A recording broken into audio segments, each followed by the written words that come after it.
So for school holidays, I'm going on a road trip with my son, and we're going up to Auckland, and we're taking our new electric vehicle. So while in America they are taxing clean energy and taking away incentives to get a clean car and disincentivizing clean energy, here in New Zealand they're making it really easy. Now, range anxiety is an issue, but I just drove about 2 hours. Most of it was highway, and I still had 60% battery on our Kia Niro. We have a 2023 model. We bought it pre-owned, but it's a really good car, and now I'm here in Hampton Downs and I'm charging it, and the charge is going to cost me $15. They make it super easy. Just rock up and you scan the QR code with the app, and it's going to charge me it's going to charge about 30%. Because I was at 60%, and then it's going to charge me about $15. In New Zealand, our gas costs about $9 to $10 a gallon, so this makes sense to us. It used to cost me around $250 round trip in my van to make it to Auckland and back from Tauranga, and now it's costing me $30 or $40. So range anxiety is not an issue in New Zealand for us. I understand it's a range anxiety issue for maybe people in very, very rural areas, but this car on a 100% charge has 425 kilometer range, which for most places in Aotearoa, New Zealand, you're going to get out of rural and somewhere where there's a charger.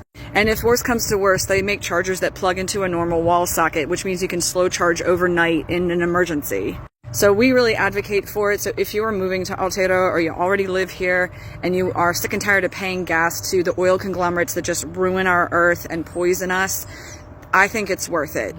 Because we did the math and it ends up being about the same amount of money each week in a car payment as it is to drive my old van around. And so it just makes sense. If you have any questions about what it's like to have an EV in New Zealand, you can leave me a comment. I'm happy to answer any questions. My husband is the expert, so I'll ask him if I don't know the answer. We have a Kia Niro for long range, and then we have a Leaf for around town stuff. Now, if you're wondering just how many chargers there are around the area that you live in New Zealand, or if you're planning on moving to in New Zealand, you just got to use Google Maps. And you can also use these two apps, ChargeNet and PlugShare. But I really found Google Maps to be really great because it told me what company ran the charger and how many chargers there were, and then at the time, how many chargers were available. So like, for instance, it said 4/4. That meant 4 out of 4 chargers were available.